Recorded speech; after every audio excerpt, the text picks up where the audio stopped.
So this demo is going to demonstrate using an OpenGL vertex array object to draw a series of lines. In this case, what you can see is that each line going across and this way are just vertex pairs that I'm specifying. So each line is sort of formed up of smaller lines as we go through. And if I were to go and quickly demonstrate what happens if we only, say, draw 4 of them, which is like this, what you'll see is that in this case there's just the 4 line pairs. So basically everything's being drawn using individual lines like that, which eventually ends up with the grid, as you can see in this demo here. So this inherits from OpenGL window, as I outlined in one of the previous ones. We are using the NGL library again. In particular, we're using the look at and perspective functions just to get ourselves a transformation matrix so we can look at our mesh from the distance. So to start with, we're enabling our shaders. So here I've got a shader called line shader. If we look at this here, we've got one input which is of type vec3 at location 0 in the shader. This is basically the vertex position as an XYZ coordinate. What's happening is this will be multiplied by the modeling viewing projection matrix and passed on to rasterization. That out is not needed in that case, that's from a previous one.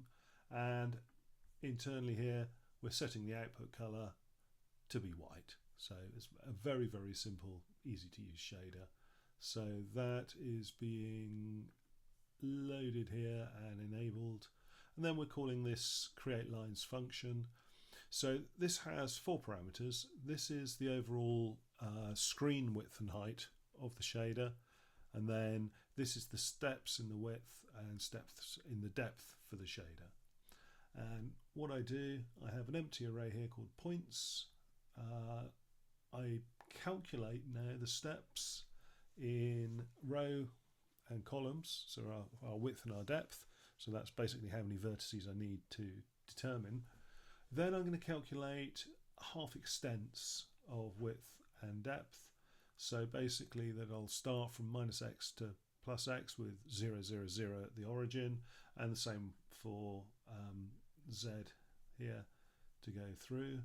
And then I'm creating one row of data here for my -x to x, and then I loop through each time, and then I do the same here, and I'm doing it for -z to +z.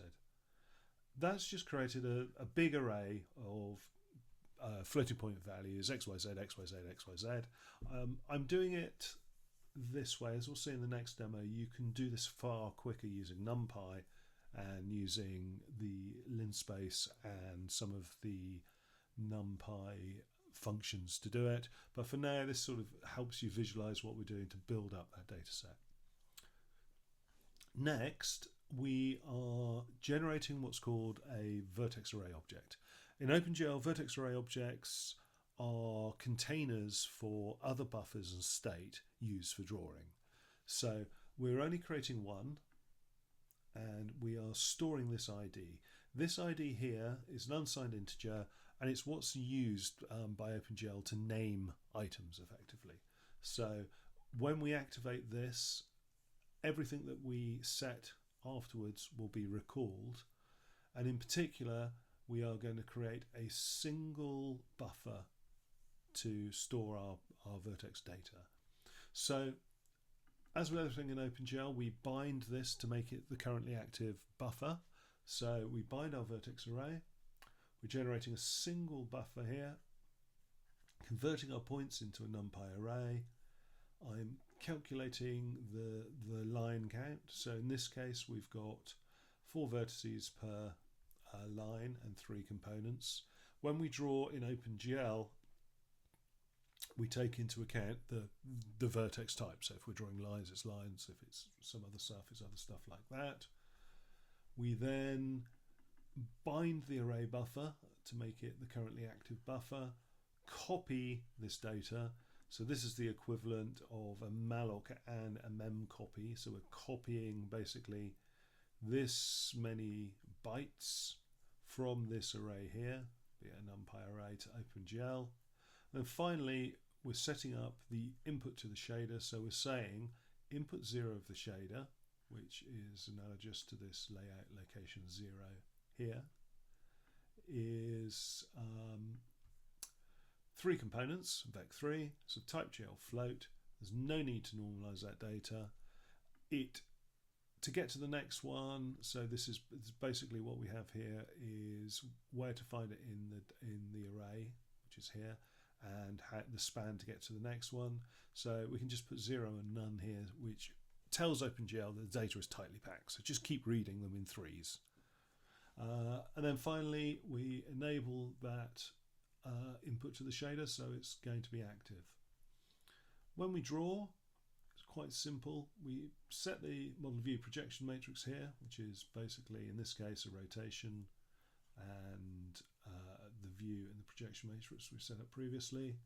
We bind our vertex array, so we're making that current array that OpenGL has stored active, and we're saying draw this with lines, and this is how many to draw.